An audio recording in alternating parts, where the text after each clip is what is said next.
Buenas tardes.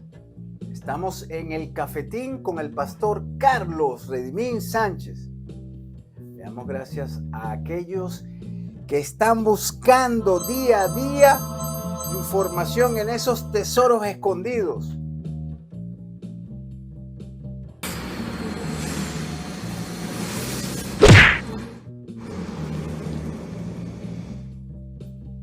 Pastor, ¿podemos orar con estas bellas personas?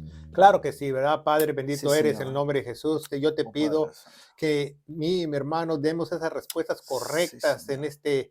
tu programa apologético, Padre. Sí, Danos Padre luz, Santo. entendimiento para que la iglesia de Gloria a Dios ti. pueda dirigirse por tu sana doctrina para Sí, tu iglesia. Señor. En el nombre de Jesús. Amén y amén. Bueno, Amén. pastor, es importante decir por qué nosotros estudiamos la Biblia Reina Valera 1602 y no la Reina Valera 1960. Bueno, nosotros usamos la 1602, la purificada, porque es una Biblia más confiable a las Sagradas Escrituras, al original, donde tiene una fuente verídica, viene de la fuente directa de los israelitas y de los 300, más de 300 papiros que se encontraron en Antioquía, como usted le quiera llamar, de la primera fuente de los cristianos. Y la Reina Valera 1960 viene, desgraciadamente, y la nueva versión internacional viene de otra fuente, viene de la fuente de Egipto, y del Vaticano y de Egipto. Entonces se dicen traducciones corruptas, se le llamaban. Entonces no es una buena fuente porque la Reina Valera 60 y la nueva versión internacional cuentan con más de 3,000 errores teológicos, sin contar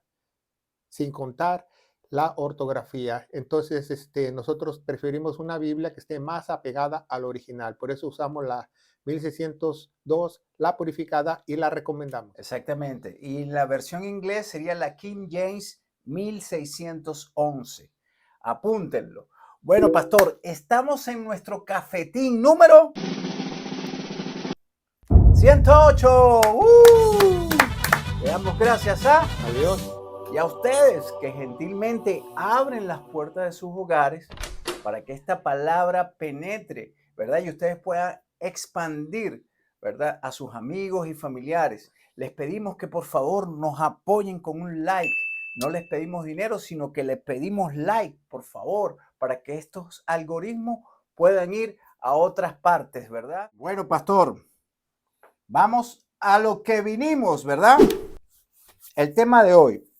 El tema de hoy es un tema muy, digamos así, un poco oculto, porque en las iglesias no se ve esto ni lo hablan ni lo estudian, pastor.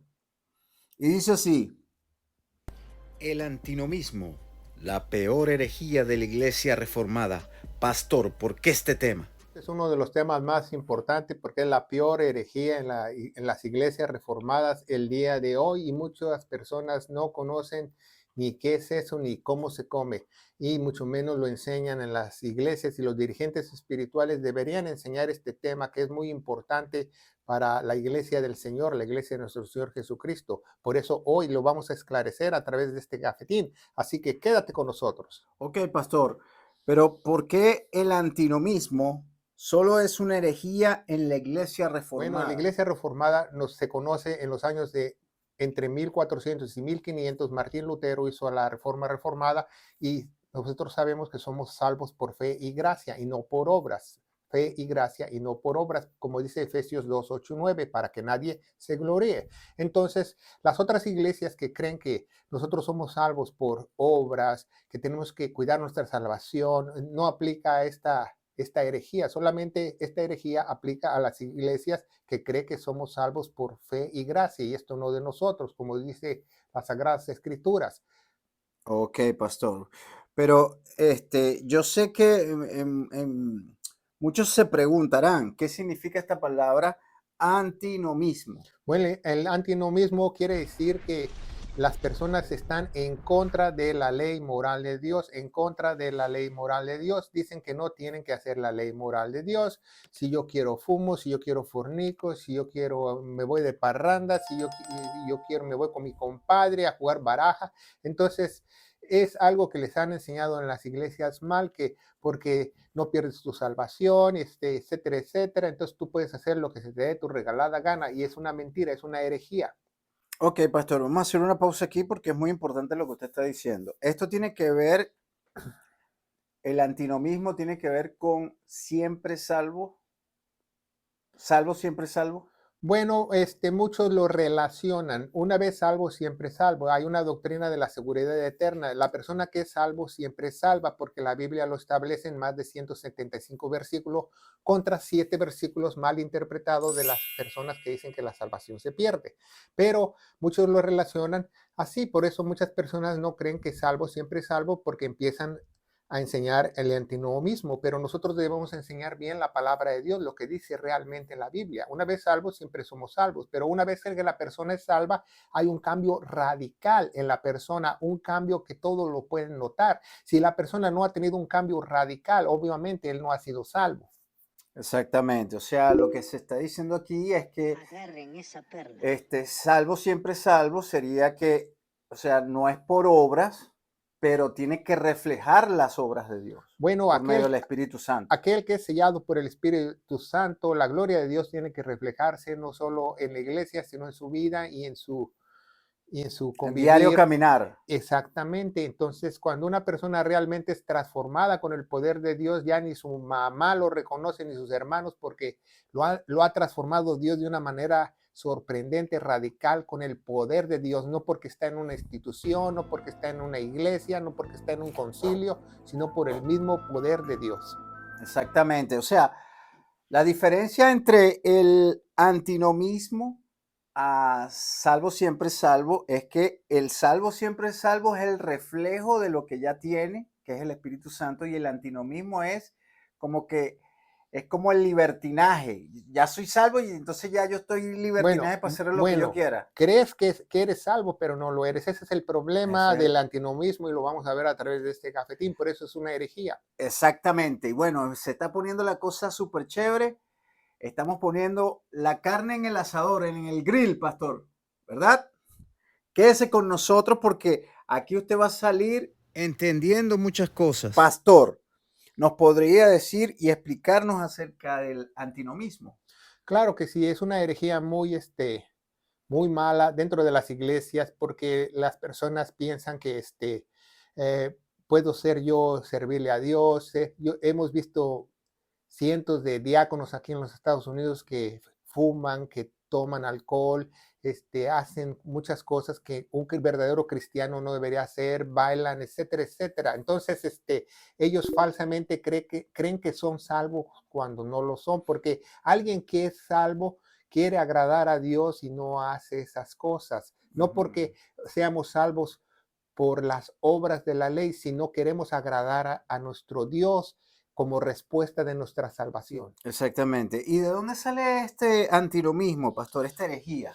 Bueno, esta herejía nace en Europa en el año 1537 con este individuo de la reforma de Wittenberg que se llamaba Jones con doble N, Agrícola. Tiene un nombre muy peculiar para que usted se acuerde o lo busque en la internet, Agrícola, que él empezó a enseñar eso y tuvo muchos roces con Lutero porque no se ponían de acuerdo, porque Lutero enseñó que somos salvos por fe. Entonces simplemente por fe. Entonces ellos decían, bueno, si somos salvos por fe, no tenemos que hacer nada de la ley. Nos deslindamos de la ley, no tenemos que hacer nada, ni vamos a ser castigados, ni vamos a ser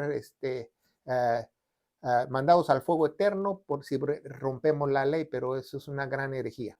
Exactamente. Y bueno, muchas de esas cosas también lo dice Romanos 3, que Pablo, que habla sobre la fe y habla de la circuncisión y el incircunciso. Es muy importante esto que se está hablando porque hay muchas personas que ni siquiera saben de estos temas, pastor. Y lo felicito porque estos temas nos ayudan a aprender mucho más de Bueno, la palabra. vamos a aprender una cosa muy sorprendente a través de este estudio, así que quédese con nosotros. Y si vive usted cerca de la ciudad de Clarksville, Tennessee o sus alrededores, lo invitamos muy cordialmente a que usted participe en alguno de nuestros servicios los miércoles a las 7, que tenemos noche de oración y estudio profundo de la palabra de Dios a nivel universitario. Tenemos clases completamente de seminario gratis. También le pedimos su oración, su ferviente oración, y como dice el hermano, no les pedimos ofrendas monetarias, sino le pedimos su ferviente oración para que esta palabra de vida, esta palabra de gloria pueda llegar a muchos lugares sobre la faz de la tierra, en el poderoso nombre de Cristo Jesús. Pastor, ¿solo las iglesias modernas de hoy hacen esta herejía? Del antinomiismo, no. Las hacen desde 1547.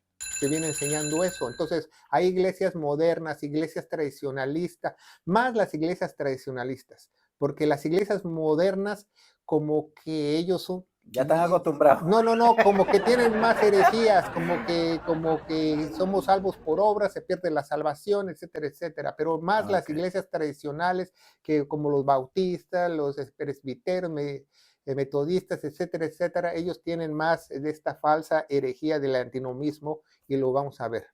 Bueno, es muy importante todo esto. Pastor, ¿qué consecuencias hay en una iglesia con el antinomismo? Bueno, las consecuencias son graves. Las consecuencias, escúchenlo muy bien, si usted me está viendo a través de ese ojo mágico, las consecuencias son eternas, porque esas personas falsamente creen que son salvos cuando no lo son. Porque ellos creen que invocaron el nombre de Jesús, se bautizaron, son miembros de la iglesia, son diáconos y se salen a fumar, se salen a tomar, tienen una vida distinta a un hijo de Dios, a un cristiano. Entonces hay un autoengaño en esta herejía del antinomismo, porque ellos dicen, pues, no estamos ligados a la ley, no tenemos que hacer la ley, entonces somos salvos de todas maneras. Y por eso muchos están en contra del salvos, siempre salvos, porque creen que las personas que enseñamos como nosotros, como Pablo enseñó, como Jesucristo enseñó a Pablo para que nos enseñara que una vez siempre salvo, nos atacan porque creen que nosotros enseñamos el antinomismo, somos salvos por gracia y ya. No, pero si somos salvos por gracia, como dijimos anteriormente, hay un resultado. Escuchen muy bien, Dios murió por los justos. Dios murió por los justos. Dios no murió por los tiránicos. Si alguien se va al cielo porque el justo de justos entró ahí y lo empezó a limpiar y se hizo justo. Exactamente. Y hay muchos que no entienden esto porque hay gente que dice, no todos son hijos de Dios. Esa es la doctrina de la imputación de justicia. La justicia de Dios es imputada a nosotros para ser salvos, pero esa nos va santificando, nos va limpiando el Espíritu Santo y nos va perfeccionando al varón perfecto que es nuestro Señor Jesucristo. Exactamente. Y ojo pelado aquí, porque aquí se está hablando muchas cosas muy importantes. Y bueno, ahí están unas perlas que está dejando aquí el pastor Carlos Redimín. Pastor, entonces,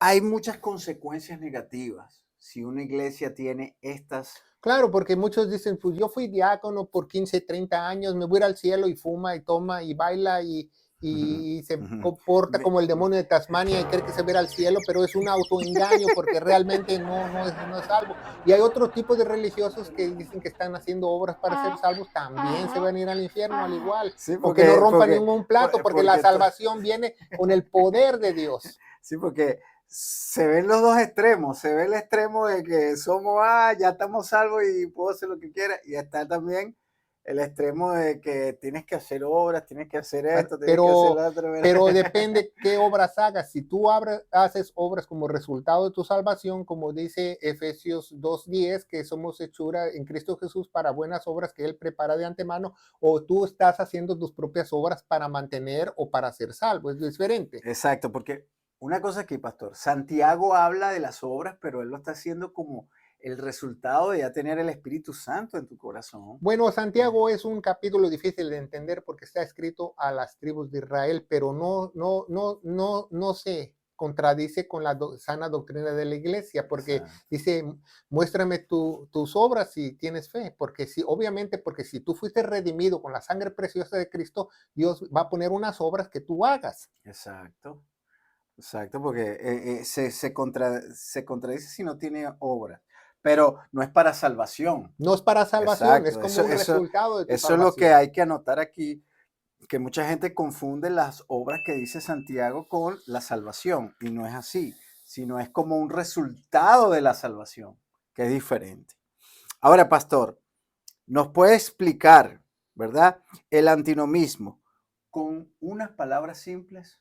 Claro, el antinomismo en griego quiere decir antiley, antiley, como antónomo. Antónomo es una palabra griega que quiere decir que no es sinónimo, es lo contrario a la palabra. Entonces, Ok. antinomismo Está en contra de la está ley. en contra de la ley, está en Ok. contra de la ley.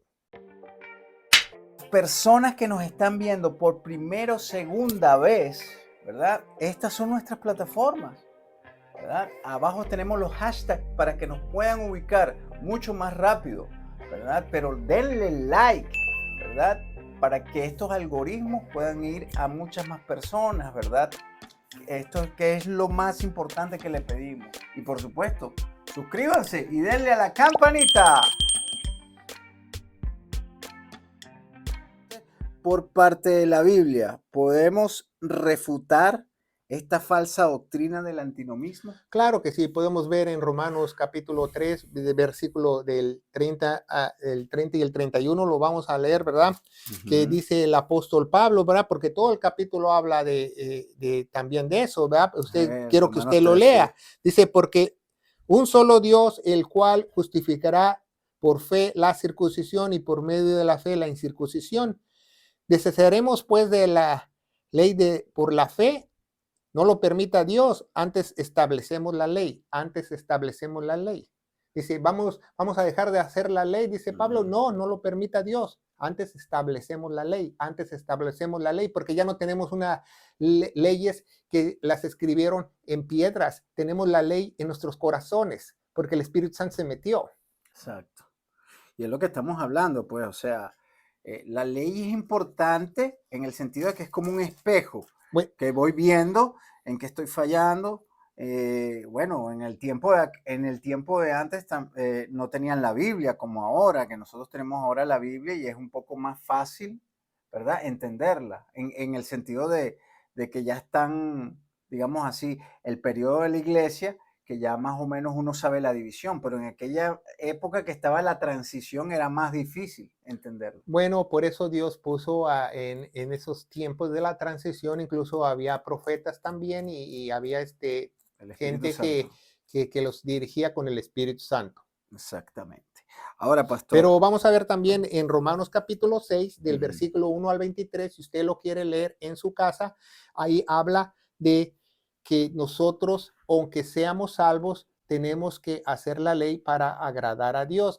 Yo quiero hacer la ley para agradar a Dios porque yo estoy agradecido que Él me salvó con una muy grande salvación que me rescató del fuego eterno. Entonces yo estudio el Antiguo Testamento para tratar de agradar a mi Dios. No voy a ser salvo por las obras, pero sí puedo ser reprendido por Dios porque no hago la ley. Si usted no hace la ley, no la ley de Moisés, no la ley de los judíos, sino la ley de la fe, que vamos a hablar más adelante, usted puede ser reprendido por Dios auditiblemente. ¿Cómo? Cuando el predicador habla y habla en contra del pecado, habla y Dios está hablando a través de la Biblia, tú lees la Biblia, tú estudias la Biblia, te habla a través de la Biblia. Te corrige Dios. Si no te corrige Dios con palabras, Dios pasa al paso número 2. Te disciplina físicamente, dice en Hebreos capítulo 11, el que ama, Dios disciplina, al que no ama es un bastardo, al que no disciplina, es un bastardo. Y si Dios te habla y Dios te da azotes y te vas hasta el hospital porque, te da con todo Dios y no entiendes, pues Dios te lleva al cielo antes de tiempo, pero no pierdes tu salvación, pero te quita de aquí porque aquí no le sirves. Entonces, cuando usted lee el capítulo 6, del 1 al 23, escúchelo muy bien, se va a dar cuenta que nosotros tenemos que cumplir la ley. ¿Y sabe cómo acaba este capítulo? Porque la paga del pecado es la muerte. Romanos 6, 23. Así que si usted no hace la ley, ya sabe que va a pagar. A lo mejor Dios se lo lleva antes. Exactamente, pero no es la ley de Moisés, o No. sea, de que tengo que guardar el sábado, que tengo que sacrificar un pajarito, un palomillo para que me limpie los pecados, no es esa ley. No, la vamos a describir en la Ok. siguiente pregunta. Ok, pastor, entonces ¿nos podría explicar qué dice la Biblia acerca de la ley? Bueno, para que tú sepas, apréndetela. Hay 3 leyes: la ley de Moisés, la ley mosaica, la ley de los profetas, que los profetas hablaron al pueblo de Israel para que estos se corrigieran, que no era aceptada por los fariseos, y la ley de la fe. La ley de la fe es lo que todo el apóstol Pablo nos dice, porque él es el apóstol de los gentiles, Romanos 11:13, y Jesucristo deja todo con lujo de detalle lo que la iglesia tiene que hacer, todos los mandamientos, todo lo que la iglesia tiene que hacer para agradar a Dios. Entonces tenemos esas 3 leyes. La ley de Moisés, obviamente nosotros no sacrificamos animales, obviamente nosotros no diezmamos, obviamente nosotros no echamos aceite en la cabeza, no. La ley de los profetas, no, ya no hay profecía, la profecía se terminó. Entonces nosotros estamos en la ley de la fe, lo que es para la iglesia, de Romanos a Filemón, de Romanos a Filemón. Pablo repite todas las leyes que Dios quiere que nosotros hagamos en los mandamientos para la iglesia. Entonces eso es muy importante, porque si tú rompes uno de esos mandamientos y tú eres un verdadero hijo de Dios, Dios te va a disciplinar, pero no va a tardar la disciplina. Dios no se tarda en su disciplina. Pero si tú eres un bastardo y tú crees que salvo, siempre es salvo, y andas como la fresca lechuga y andas fumando y cotorreando y tomando y embriagándote con tu compadre, entonces, y tú andas como la fresca lechuga, pues eres hijo de Satanás, no eres hijo de Dios. Ay, Por eso es muy importante esta doctrina del antinoísmo. estás en Miami viviendo la vida loca. Algo así, pastor. Algo así. Ay, pero es muy importante esto, ¿no? De verdad, porque muchas personas creen que tienen a Jesucristo y están engañados. Claro, muchos dicen, ya soy salvo, ¿para qué voy a la iglesia? Ya soy salvo, ¿para qué le sirvo a Dios? Ya soy salvo, ¿para qué voy a evangelizar? Ya soy salvo, ¿para qué no voy a divertirme? No, y también, pastor, ya soy salvo y entonces a lo mejor tiene, digamos así, un desliz por aquí, un desliz por allá, un desliz, entonces no le pasa nada y dice, no, aquí el Señor me está bendiciendo y el Señor me está bendiciendo y el Señor me está bendiciendo y tiene una casa, tiene un mejor trabajo y confunden eso con una bendición de Dios y no es una bendición de Dios, es la bendición del otro. Claro que sí. Bueno, pero ya... Pastor, ya vamos de bajada, ya nos comimos la carne aquí, lo más importante, ¿verdad? Eso es lo más terrible que te pueda pasar, quiero Exacto, que tú sepas. exacto. Porque un día tú vas a cerrar tus ojos y vas a partir de este mundo, y cuando los abras vas a creer que estás en el cielo, pero a lo mejor no, a lo mejor estás viendo el fuego eterno. Ese es el problema, cuando tienen 20 años, 30 años, 40 años en el Evangelio y no viviste el Evangelio, no sabes ni siquiera dónde está el Evangelio. Bueno, acuérdese algo muy importante, vamos a aventarles otra perla a los televidentes. No es como tú empieces como cristiano, es como tú termines. Exactamente. Y llévense esa perla de verdad, ¿verdad? Y pastor, ¿cómo entonces podemos tener luz y entendimiento sobre estas escrituras y pertenecer a la verdadera familia de Dios? Únicamente entendiendo la luz del Espíritu Santo, que Jesucristo se meta dentro de nosotros y nos posea para que nosotros seamos un instrumento y seamos un vaso limpio para Él, ¿verdad? ¿Y cómo podemos pertenecer a esa familia de Dios? Únicamente siendo sellados, dice Efesios 1:13, porque creímos a la verdad del Evangelio, fuimos sellados por el Espíritu Santo. Y nuestro Evangelio de gloria se encuentra en 1 Corintios 15, del 1 al 4, el Evangelio para la iglesia. Ese es el único Evangelio que salva. Si tú crees, como dice el apóstol Pablo, que serás salvo y estás firme. Si no creíste, has creído en vano, no te sirvió de nada, ¿verdad? Y dice la palabra de Dios que Jesucristo murió por todos nuestros pecados, fue sepultado y resucitó al tercer día según las Escrituras. Y las Escrituras nos dicen en Romanos 3:25, vimos Romanos 29 y 30 hoy, que Él se puso como propiciación en nuestro lugar y tenemos que tener fe en su preciosa sangre. Y yo te aseguro, querido hermano en Cristo Jesús, que si tú crees de todo corazón va a haber un poder sobrenatural en tu persona, que Dios te va a transformar. Ninguna institución, ningún centro religioso, una persona disque ungida te va a hacer esto. El mismo Dios va a trabajar contigo y te va a transformar. Ningún coaching. Ningún coaching. En el nombre poderoso de Cristo Jesús. Amén Y amén. Que Dios los bendiga. Y recuerda, pasa la voz.